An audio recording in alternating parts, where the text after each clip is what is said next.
नमस्कार मित्रांनो, तूही रे माझा मितवा या मालिकेच्या पुढच्या भागामध्ये आता जसे नम्रता आणि आकाश या दोघांचे मस्त विधी पार पडत आहे, तसंच आता अर्णव आणि ईश्वर यांचे सुद्धा विधी आनंदाने पार पडत आहे. अर्णवने तोंडामध्ये जिलेबी धरलेली असते आणि ती जिलेबी मात्र आता ईश्वरीला ओढायची असते आणि दोघे आता खुश होत एकमेकांकडे पाहत असतात. तेव्हा आता मित्रांनो, हा भाग आता ते संपल्यानंतर पुढील भागामध्ये जेव्हा आता राकेश आता दोन व्यक्तीशी बोलत आहे हे ईश्वरीने पाहिलेलं असतं आणि त्या क्षणी मात्र आता ईश्वरी त्या पाठलाग करत करत अर्णवला घेऊन मागे आलेली असते आणि तेथील आता ती काही माणसांना विचारत असते की येथे दोन माणसं एका माणसाबरोबर बोलत होती आणि ती कुठे गेली. तेव्हा वल्लरी हे सगळं काही ऐकते. तेव्हा आता वल्लरी यांचं बोलणं ऐकत लगेच मागे वळून बघते तर राकेश त्या माणसांना पैसे देत असतो आणि वल्लरी हे सर्व पाहते. तेव्हा आता त्या माणसाने ईश्वरी अर्णवला सांगितलेलं असतं की ते माणसं बाहेर गेलेली आहेत.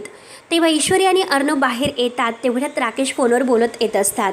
ईश्वरी आता राकेशला विचारते, तुम्ही बाहेर आला होतात, कुठे गेला होतात? तेव्हा राकेश म्हणतो की महत्त्वाचा कॉल होतो म्हणून बोलण्यासाठी बाहेर आलो होतो. तेव्हा आता राकेश हॅलो हॅलो करत आतमध्ये बोलतच जातो. तेव्हा अर्णव ईश्वरीला म्हणतो की नको टेन्शन घेऊ, आपण बघूयात नक्की कोण होती ते.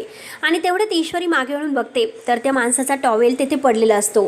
तेव्हा ईश्वरीचं लक्ष जातं आणि ईश्वरी आता पाहत असते नक्की हा कुणाचा आहे. तेव्हा त्या टॉवेलवरून ईश्वरीच्या मात्र आता सगळं काही लक्षात येणार आहे.